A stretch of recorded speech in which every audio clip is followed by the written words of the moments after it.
La devoció al Via Crucis és una devoció molt antiga a Mataró, atès que ja la trobem documentada l'any 1658, quan els terciaris franciscans, vinculats al convent de caputxins que hi havia a la ciutat, van decidir d'organitzar un primer Via Crucis.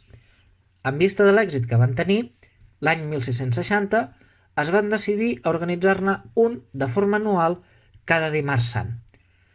Era una processó encapçalada per una creu de fusta, duta per un frare o un ermità d'una de les ermites del voltant.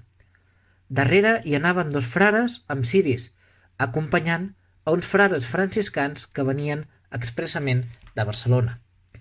A continuació hi anaven els fidels i el predicador, que es dedicava a fer petites xerrades durant tot el recorregut.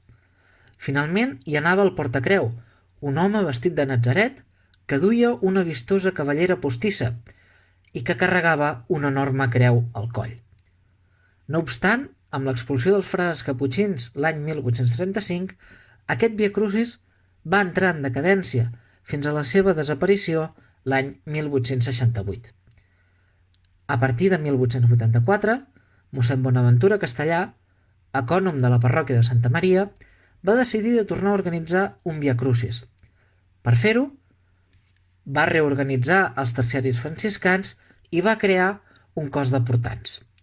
D'aquesta manera ja tenia dos elements necessaris per poder organitzar aquest Via Crucis. L'última cosa que va fer va ser traslladar de dia el Via Crucis, passant-lo del dimarts al divendres sant. Aquesta idea de mossèn Bonaventura Castellà és la que encara avui en dia perdura en el Via Crucis interparroquial del divendres sant, atès que aquest Via Crucis interparroquial continua fent el mateix recorregut que va plantejar mossèn Bonaventura Castellà l'any 1884. És a dir, sortir des de la parròquia de Santa Maria a Trenc d'Alba per pujar fins al cementiri dels caputxins, en record d'aquesta vinculació de la ciutat amb els frares caputxins.